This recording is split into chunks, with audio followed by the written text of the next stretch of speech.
Welcome to the Mind Money Spectrum podcast, where your hosts, Aaron Agti and Trishul Patel, go beyond traditional finance questions to help you explore how to use your money to achieve the freedom you want in life. In this episode, Trishul and Aaron discuss planning that parents and students go through before applying for college. Aaron shares his experience as a high school student and how he funded all 4 years with scholarships. Trishul explains how he started saving 2 years before his daughter was born. They discuss grants, loans, and the expected family contribution. There are so many resources available to help fund higher education that you need to start researching as early as you can. And now, on to our conversation. Hi, my name is Aaron Agti. I'm a financial advisor in the Bay Area, and I'm here with Trishul Patel, a wealth manager on the East Coast. Hey Aaron, great to be here today, and thanks everybody for listening. Great to be here as well. So a few weeks ago, we had Molly Lauder on to talk about student loans and kind of some of the different programs that are available to those individuals who have already gone to college, already have the student loans in place. And one of the reasons I really wanted to bring Molly on is I was in a position where I actually funded college via scholarships. And so I didn't have any student loans when I graduated and just didn't have that personal experience that Molly did. And that's why I like kind of deferring to experts when I acknowledge limitations of my own experience and knowledge. But today, Trish and I want to talk a little bit about my experience before going to college. Kind of like that was his question to me. Okay, that's awesome. You funded 4 years at of a university via scholarships. We should talk about that.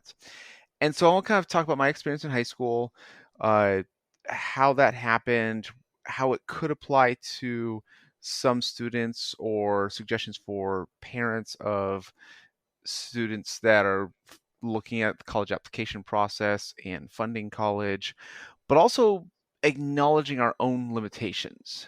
And so kind of trying to be honest and transparent about what we know, but also the areas that we just don't have the experience with.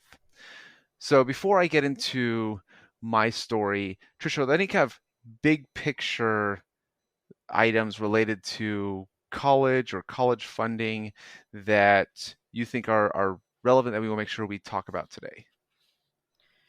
Well, just at a high level, in terms of the workflow that somebody goes through, or the steps that somebody goes through when they think about college funding, it'd be interesting to note that there's probably different strategies that you want to think about in this whole process, and that can start as early as from the moment you start thinking of having kids to coming up with funding strategies as those kids are born and start maturing, and then there might be a different set of strategies to think about once the kids are approaching college, like they're getting ready to apply.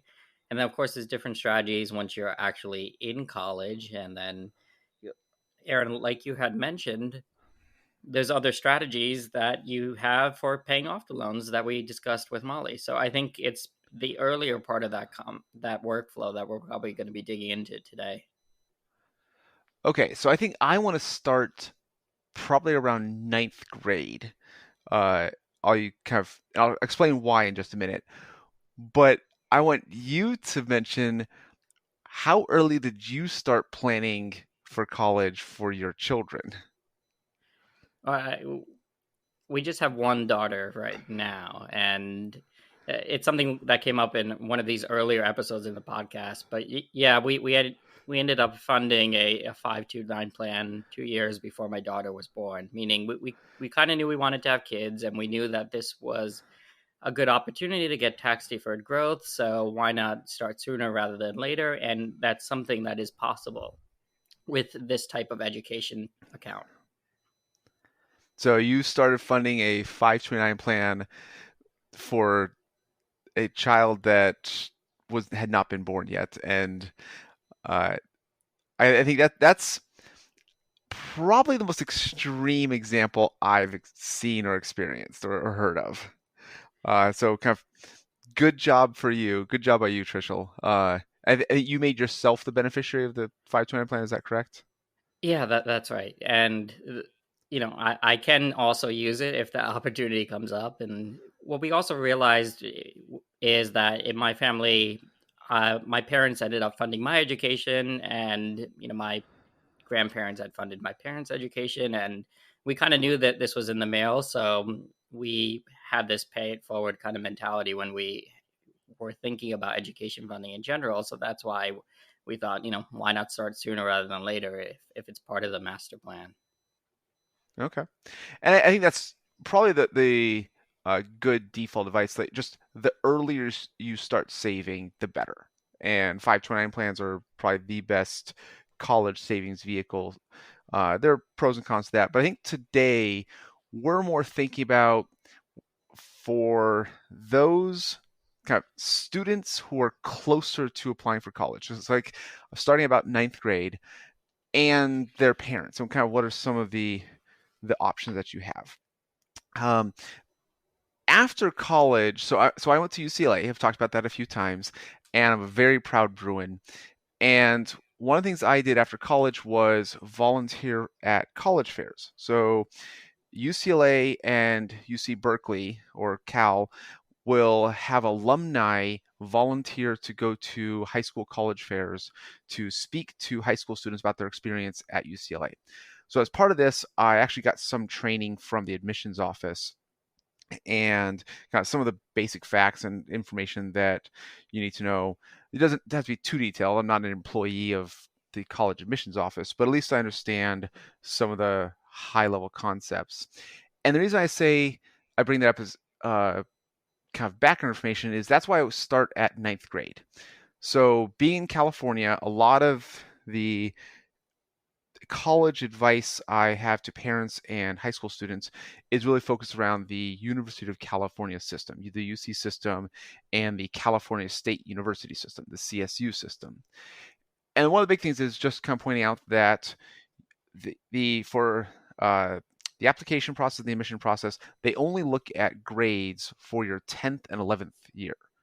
So your sophomore and junior years, they don't look at freshman year, they don't look at senior year grades. So even if you were kind of messing up and not getting your ideal grades in ninth grade, that wasn't an impact on your college application. But starting in ninth grade, if you can start thinking about college, that's about when you should be taking the PSAT. I think it's just the pre-SAT. That's usually designed for either 8th or ninth graders, sometimes 10th graders, depending on the level of math. But there are scholarship programs available depending on scores and results of the PSAT. There also is kind of just building up practice for taking the SAT, because that was a big theme for me going through high school.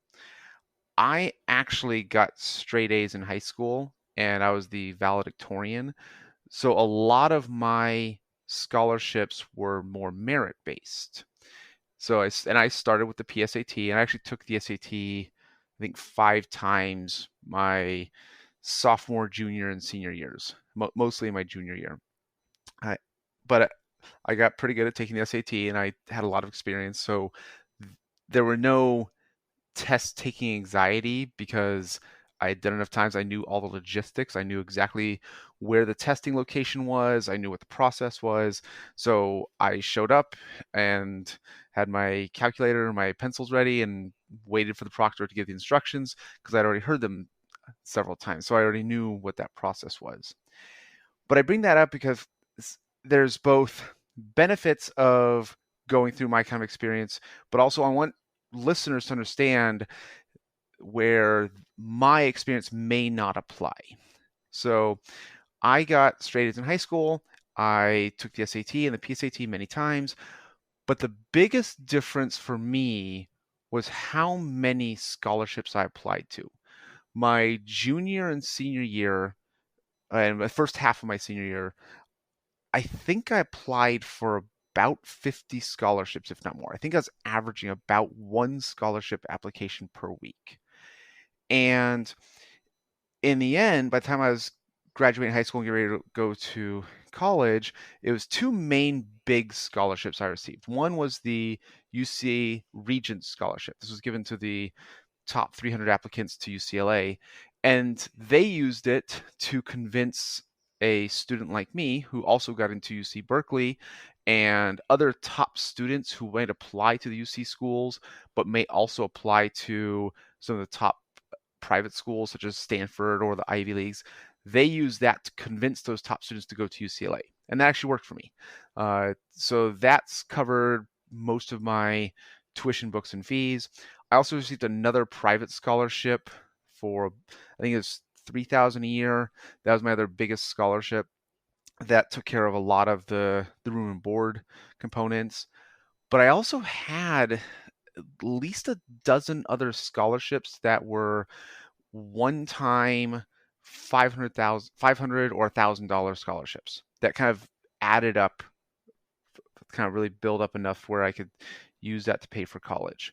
And this is probably the one thing that is replicable, where even though it helped my applications for these scholarships to have straight A's and good test scores, it was just the fact that I applied to so many. I applied to the local VFWs, the Veterans of Foreign Wars. Then they had a $500 scholarship. I think I won a small Marine Corps scholarship. There was an American Legion scholarship. I think sometimes there's a Daughters of the American Revolution scholarship. There's a lot of these organizations with local chapters that are looking to give away, again, $500 to $1,000 to a local high school student, and sometimes they only get one or two applicants. Now, I don't know if this has changed much, or if the kind of publicity of these types of scholarships has increased or maybe easier to find. But I would walk into my high school counselor's office, and they had this was would have been 1999, 2000. So there was a website that you could use to search for scholarships, but a lot of them were just still paper applications. Like I had to actually make a photocopy of the application, take it home with me, and write the essay. But it was that idea of just keep applying for all of these scholarships. And even though they're small, they're not going to fully fund 4 years at a UC school. They did add up and they did make a difference. So it's the lesson kind of, there's money out there for scholarships, especially merit-based, and just having that mentality of applying for those scholarships and asking for it really made the difference for me. A few other notes and context. My dad was in the Navy. He was when he got out, he was a disabled veteran. He got out right around the time I graduated high school, and because he's a disabled veteran, there is a program that's part of the GI Bill where his dependents can get free tuition at certain in-state public schools. Now, he wasn't labeled disabled veteran while I was in college, but he was when my younger brother and younger sister were going to college. So through that program, they were actually able to have books and tuition available for free. They had to pay for room and board. I know my brother got one scholarship, and my sister ended up going to a different community college first. But it was just that idea that there's so many different things out there that you really have to start looking for them. But start looking and being ready about 9th grade. That this idea of don't wait until you're writing your essay for your application fall of your senior year of high school. So I think it pulled up the dates of the UC application deadline. So you can start getting your application August 1st of 2021 to apply. This is being for seniors in high school. They'll be applying to be they're graduating spring of 2022, and they want to go to start school fall of 2022. But then that's when they can get the application and start working on it, but they can't actually submit it until November. November 1st through 30th is the application filing period for all admissions for fall of 2022. And so that's why I kind of don't wait until then to start thinking about how you're going to pay for it. Start all the process sooner. Start taking the PSAT or SAT. I know actually the UC system is no longer including test scores in their admissions, but it may still look good on scholarship applications to take the SAT. But it does take practice, does take kind of time to get used to it, and help kind of be aware. If you can kind of figure things out by ninth grade, then you can focus on which classes you take your sophomore and junior years to really make your overall resume look better to both college admissions and scholarship applications. So, Trishul, do you have any questions for me that have kind of helped fill in the gaps of things that I might have forgotten to mention? Well, first of all, well done, Aaron. It seems like you were very proactive and beyond the level of proactiveness that I don't know if I could have considered for myself attainable at that age. I think a large part of the whole college question didn't really start to surface in my mind until I got far closer towards that application process.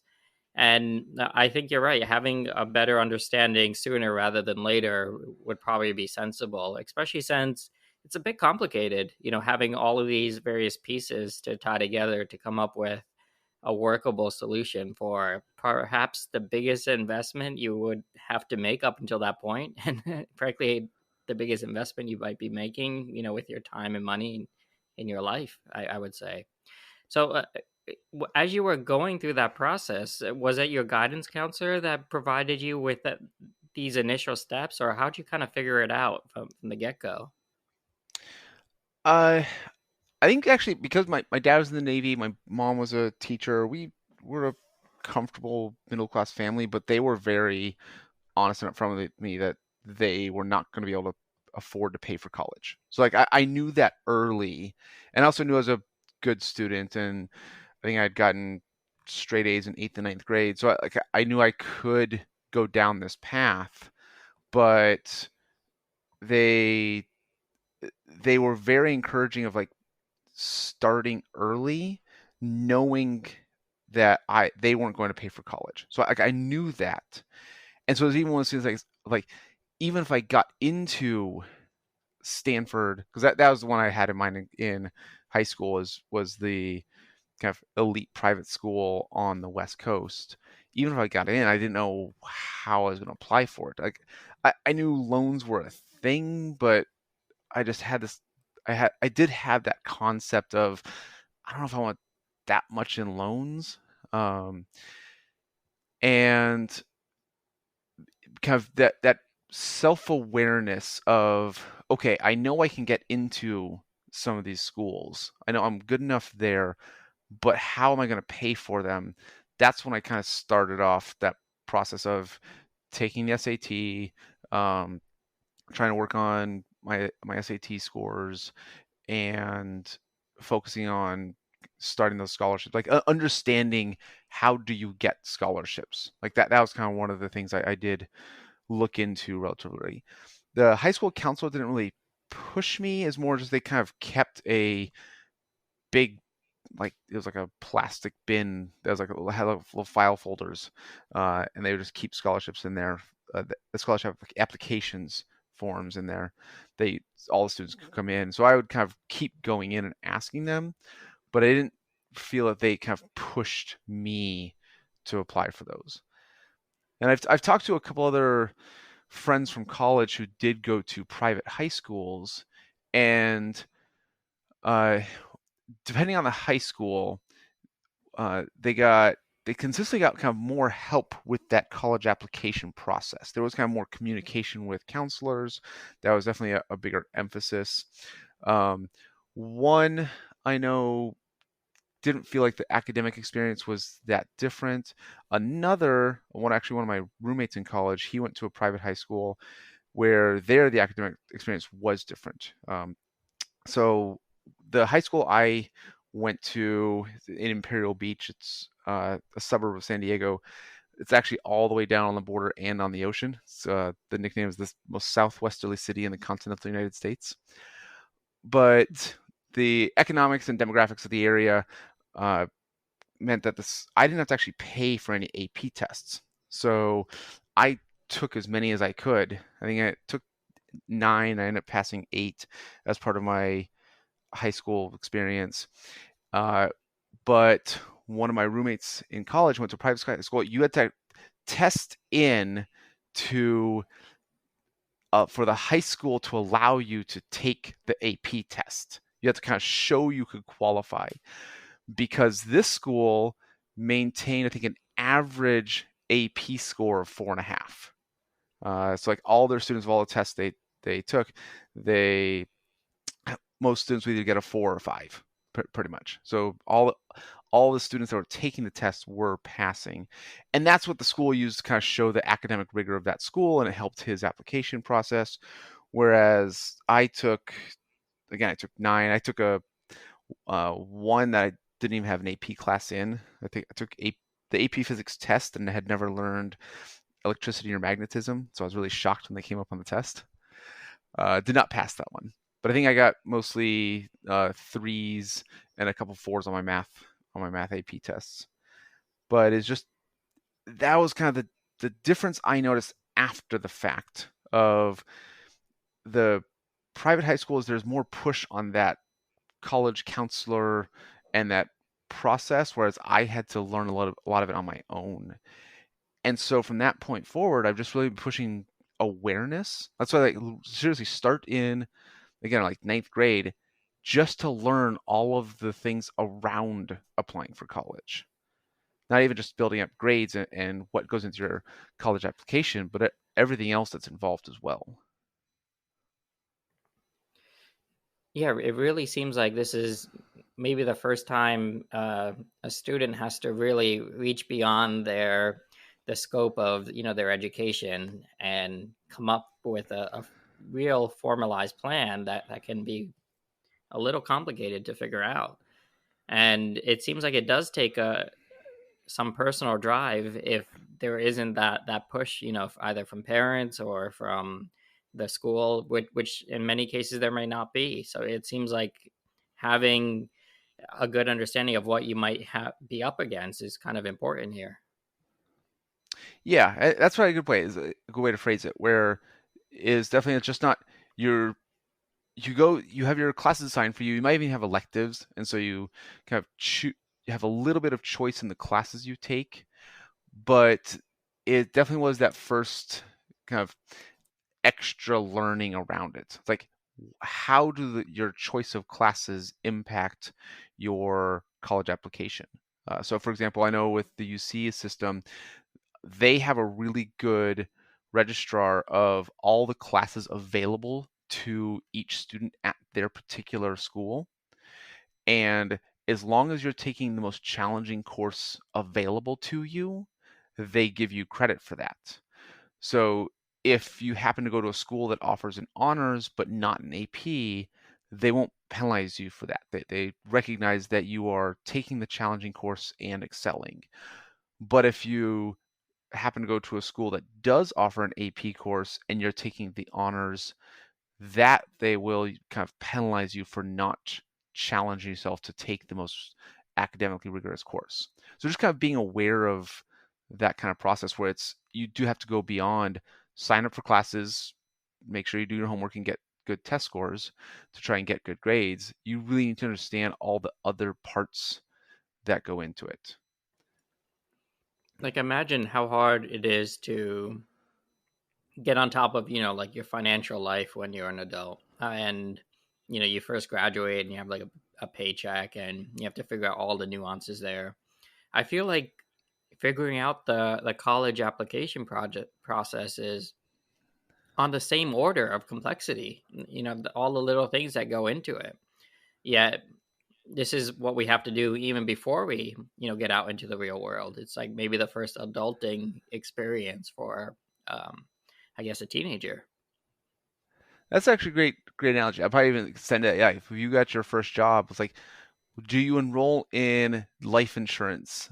What about disability insurance? Okay, do you participate in 401k? What fund choices do you have for your 401k?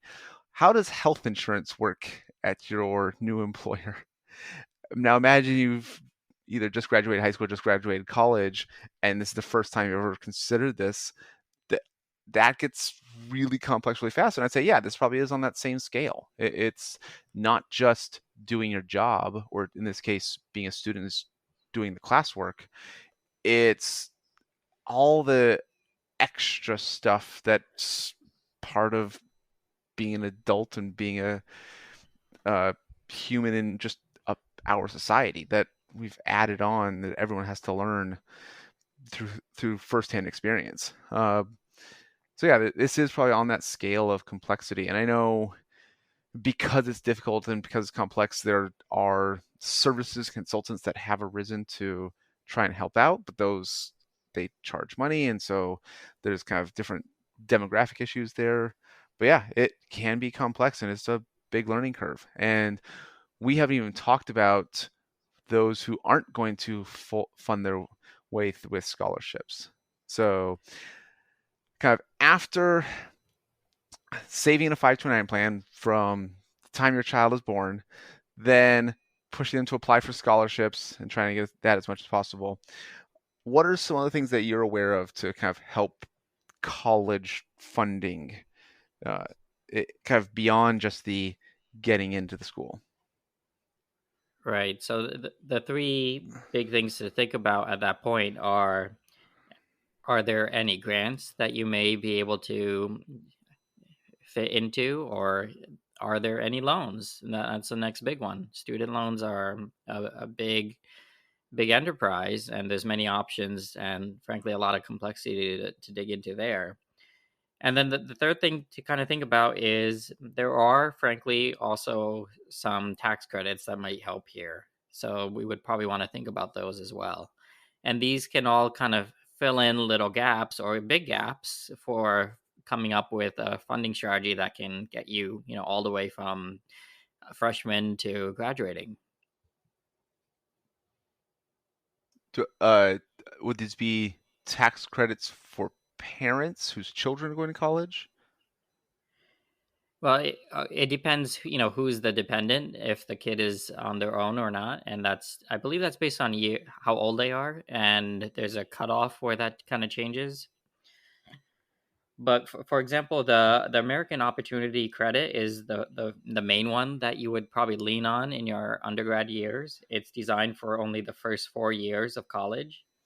And it looks at the marginal adjusted growth, the MAGI of the parents. So that modified adjusted gross income. Yeah, modified adjusted gross income of the parents. And there's a phase out there, but if you're under the cutoffs, well, in that case, you could get 2,000 plus 25% of the next 2,000. So a total of 2,500 in credits. Now, these aren't deductions. That means actual dollar for dollar credit, which could go some ways.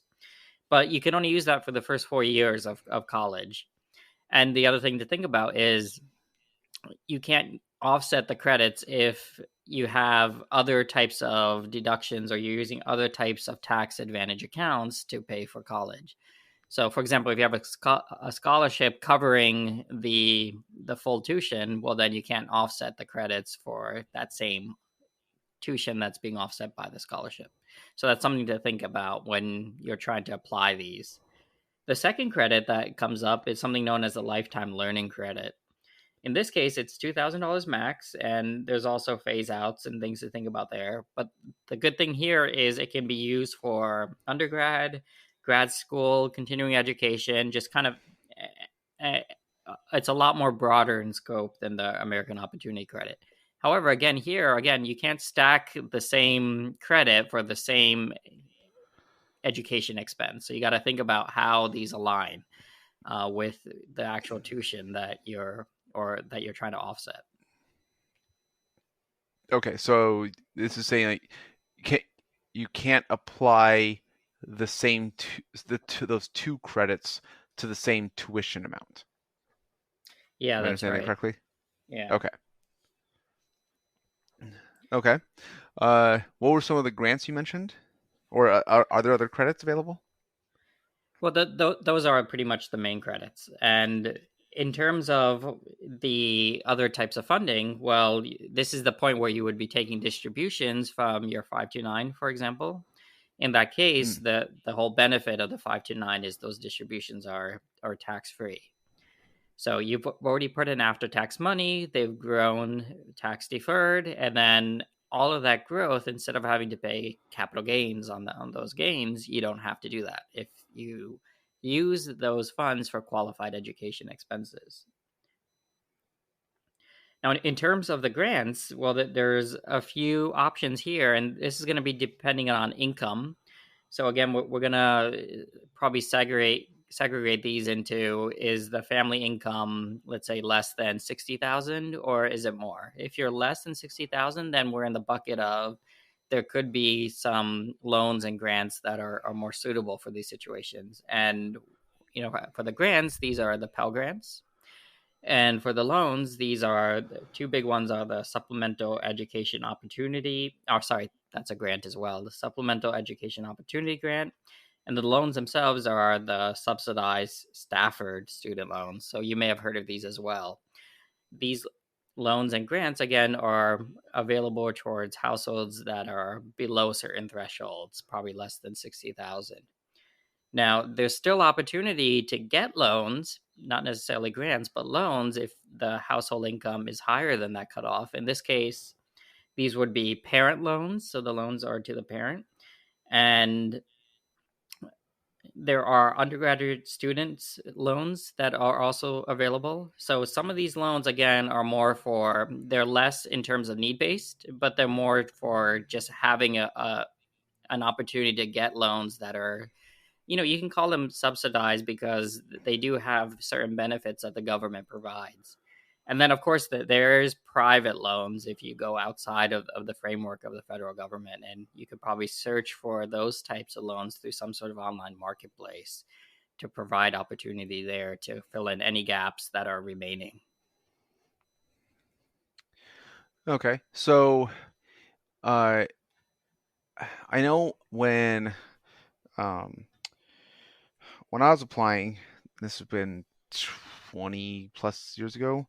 I know that the FAFSA was a big important part, and I know kind of my parents, as a two-income household, they were above a lot of the thresholds, so the kind of expected family contribution was high enough that I didn't qualify for any need-based financial aid. So that's a big reason why kind of everything I applied for was merit-based.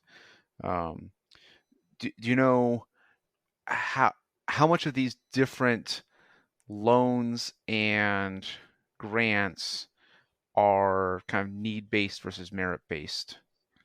And kind of do we still use the FAFSA? I think that you mentioned that there's the expected family contribution, the EFC's going away. Yeah, so let's dig into that. The FAFSA is basically the application itself that collects the data to apply for a lot of these different programs, the ones that I mentioned that are either based upon need or not based upon need. But in either case, the government wants to figure out, what is the need. So a big part of that equation is something known as the expected family contribution. And what that essentially means is there's a certain amount of need, let's say it's 15,000, and the government determines that the family is expected to contribute 5,000. Well, then that remaining 10,000 would be opened up towards these various programs that the government has, either through grants or loans.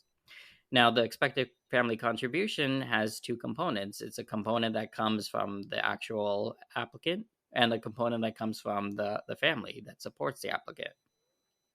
And what it looks at is the income and the assets of both of those groups. So what the government tries to figure out is, okay, based upon the amount of income that the child is earning or the student is earning, and how much assets a student has, the government is going to weight that by a certain percentage and come up with, okay, this kid has X amount of assets, so a good chunk of that should go towards education. And then the government is also going to look at the parents' income and the parents' assets, and it's going to say, okay, we want some of that to also go towards education.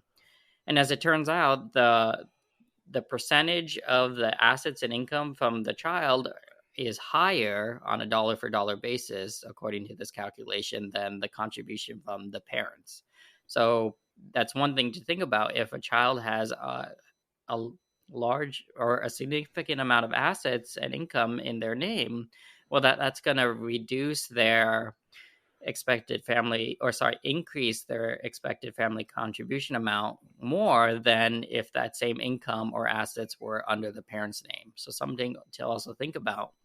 The other thing to think about with expected family contribution is that these numbers are based upon certain types of income and certain types of assets. For example, the government will not include retirement accounts when it comes up with these numbers. So things like that, depending on how assets of the household are organized, can help soften the blow of the expected family contribution amount, especially if a family has a large amount in retirement accounts. Well, then their expected family contribution would be lower than another family with the same amount of net worth, but with a low amount in retirement accounts.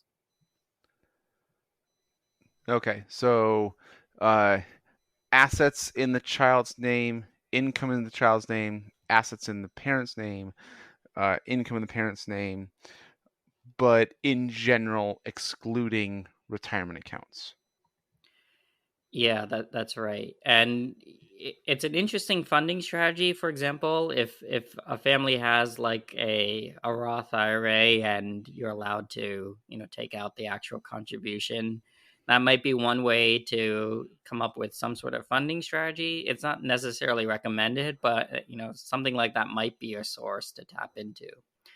However, at a high level, I did mention earlier, before we started this conversation, Aaron, that the FAFSA form is kind of getting a facelift, and the expected family contribution is also getting a revision. So earlier this year, an act was actually passed called the FAFSA Simplification Act. And the goal there was to try to make this process a lot more straightforward. It's a pretty complicated and cumbersome process, so maybe these tweaks will kind of help make things a little better. Now, these changes are going in effect for the 2023 to 24 academic year. So that's something to keep in mind. We're still about 2 years out, but what that means is when you start applying, next year for the following year, that this is going to be important to understand. And one thing to realize with the expected family contribution is it's going to be changed to something called the student aid index. We'll dig into probably the specifics in a later conversation because it's not applicable for today or even what's going on in this year. So it's something we might have to think about for the future, but just know that changes are on the way. Okay. So this is one of those things, like, I did it so long enough ago, and my kids are still far enough away that I don't feel that my knowledge is like really up to date, I guess I'd say. I'm aware of kind of big enough pictures, but also I'm saving into the 529 plan for all three of my kids, and that's a big portion of what I'm doing right now. But I'm not worried about their high school grades. I'm not even close to that yet. But are there any other things that you can think of that I should be aware that probably has changed since I applied to college? Well, I think I'm probably in a similar boat. I'm a good 2 decades and change away from that type of situation for myself, and I think at the same time, my child's 4, so we got a good time before we have to even start thinking of, of these types of things. But in the situation that we're at right now, the 529 is a great vehicle, and I think just by you doing that, it's well ahead of what might make sense for somebody in our situation. Now, there are a few other funding options for the funding years besides the 529 that you may want to think about. Maybe, maybe not. Frankly, I think the 529 has probably the most amount of flexibility and benefits among these other choices, which is why it's a pretty common choice. But just so that we kind of put notable mentions out there, it is possible, for example, to invest in EE education bonds. And these are bonds that are provided by the federal government. And the notion there is that if the bonds are used for qualified education expenses, well, then the income on those bonds would be deferred, and then you wouldn't have to pay income tax on that. So that's one benefit. But at the end of the day, you are talking bonds, and if you have a longer time horizon, I would probably think the more clear winner is investing in equities in a 529 rather than bonds. It's also important to understand there's something known as the Coverdell education savings plan. But the tricky part there is this is like the older version of the 529, but the caps are kind of low. So that's why it's probably not so common. It's only $2,000 a year in terms of a contribution total. And that $2,000 is limited by on a per child basis, meaning grandpa can't add another 2,000, in the same year that mommy added their 2,000. So it's pretty hard to get a full funding strategy with something like that. Whereas with the 529, a good strategy there is you can kind of super fund it. You can put your 15,000 in for your annual gift tax exemption amount, but the government also says you can do 5 years all at once up front. So you can do 15 times 5, 70,000 all at once from one parent.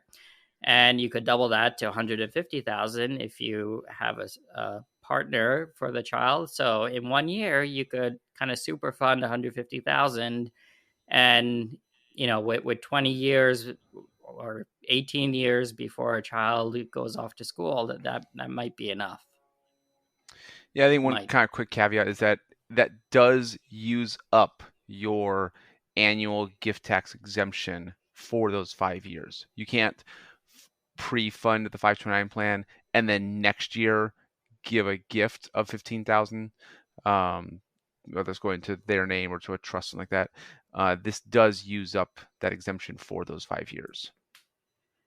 Right. And, if a child is a dependent and they're young, then that might not be so much of an issue because you're allowed to pay for things for your kids to eat and stuff. Yeah, that's a more complex, very advanced estate planning strategy for households that are concerned about estate taxes and reducing estates and net worths over time. Right. I think the other thing I've seen is called there's prepaid tuition plans, where it used to be kind of you picked a school or you picked maybe a state school system and you kind of paid for tuition now, and if they got into those schools, then it's already paid for. Realistically, kind of the only benefit you're getting is the money keeps pace with inflation of college education, where if college costs are increasing at 5%, kind of any prepaid tuition would be locking in that inflation. But realistically, they're not that flexible. There's a limit to the schools that you can apply to. They're trying to create bigger networks of schools participating, but I agree with you that using a 529 plan investing in equities would likely outpace any college inflation anyways. So it's these things exist, but again, I also don't recommend them for anyone. Yeah, and probably the last notable mention is it is possible to use UTMAs or UGMAs to have a separate account for the child's education. The one concern there is it would be subject to kiddie tax. However, there may be some small benefits because then you have a separate income stream that could come to the kid, and there is a little bit of a deduction that the kid gets before the kiddie tax kicks in. So I can't say it would make too much sense with college costs these days because you probably won't be able to fund too much by taking that small deduction you get for before the kiddie tax kicks in. So yeah, at this point, I think even though these are all options, the 529 seems to make a lot of sense. Yeah, the UTMA and UGMAs for college funding, realistically, I don't see them being used for college. Kind of, this is money that will be in the child's name. So as soon as they're an adult, now, depending on the state you're in and kind of how it's set up, you could be given access at 18 or age 21 or even age 25. But basically, once they reach that adulthood, they're considered an adult, and that money is all theirs. There's no longer any custodial arrangement or any influence from parents.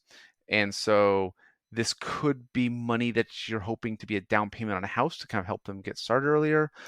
But it's kind of hard to know, well, is my 5-year-old going to be financially responsible with excess money that would be used to either be going for college or going to a down payment on a house? And realistically, parents might use just a regular taxable investment account, a regular brokerage account, where now anything that's not in a 529 plan, this is because they're planning on paying for college and they're trying to save up in advance for it. Anything that they don't need to pay for college isn't necessarily, they're not necessarily planning on giving to the child in their early 20s. They'll probably use it for their own lifestyle or their own financial independence. And now it's the 529 plan is college specific. Again, it's so ideal. Anything outside it, probably just keep it in the parent's name, where if the parents need to help pay for college, there's no restrictions on that account. If, say, the child does get scholarships or they go to a less expensive school or they choose not to go to college at all, then the parents can use it for their own well-being. So that's why I tend to see, if it's college funding is kind of the goal of the money, we're likely not using an UTMA or UGMA. We'll use a 529 plan or a taxable investment account in the parent's name. And if it is money going to an UTMA or UGMA, it's usually money that's designed to maybe be for college, but more likely to help them out in their early 20s.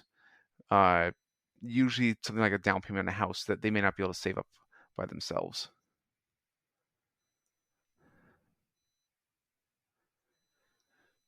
So I think that the overall theme is there's just so much out there that you just need to start earlier to learn about it. Because I know even for myself, I literally did not know about the disabled veteran program until my younger brother was applying for it and using that to help pay for college. Even though I think it might have been able to apply my junior or senior year of college. It's one of those things, like, I had saved up enough in scholarships and managed my expenses, so I had the money to pay, so I wasn't looking for other funding sources. But I think if I had done that, I still could have kept the scholarship money and either saved and invested it, or more likely, because I was a college student, probably spent it on something, but it could have reduced my college expenses my senior year. Probably could have saved me somewhere between $5,000 and $15,000. So there's so many things out there that just kind of have to keep looking for them.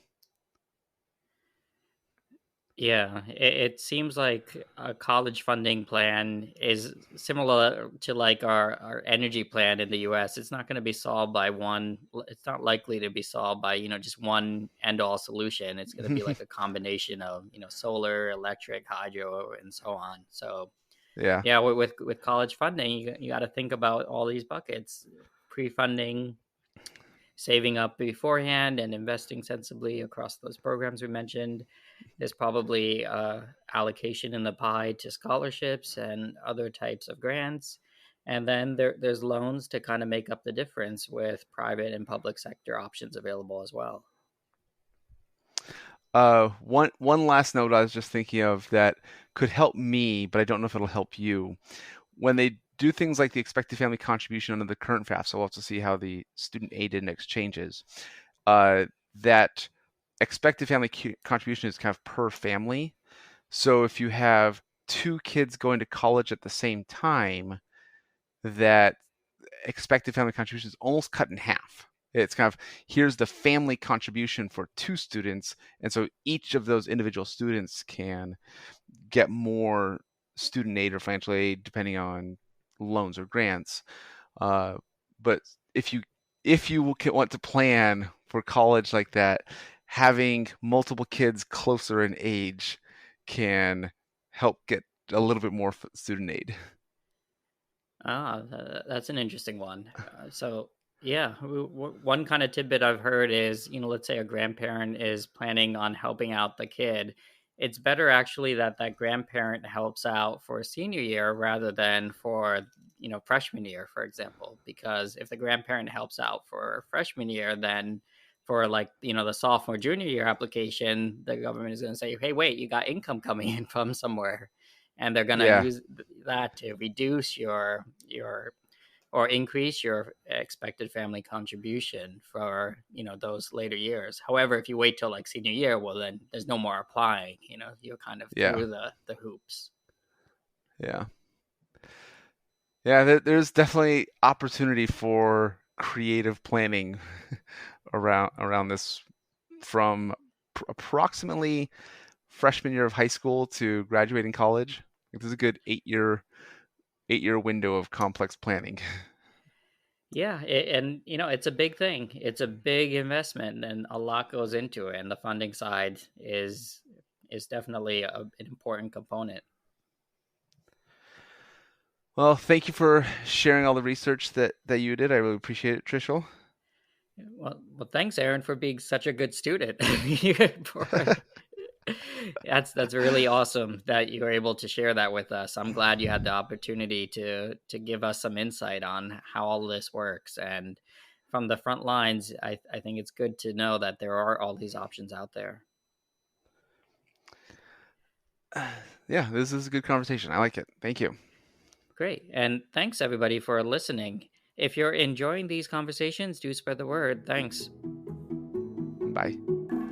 Bye.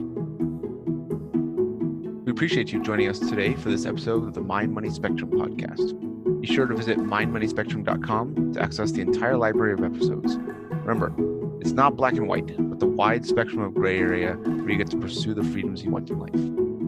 Opinions voiced in this material are for general information only and are not intended to provide specific advice or recommendations for any individual. All performance referenced is historical as no guarantee of future results. All indices are unmanaged and may not be invested in directly. Have a nice day.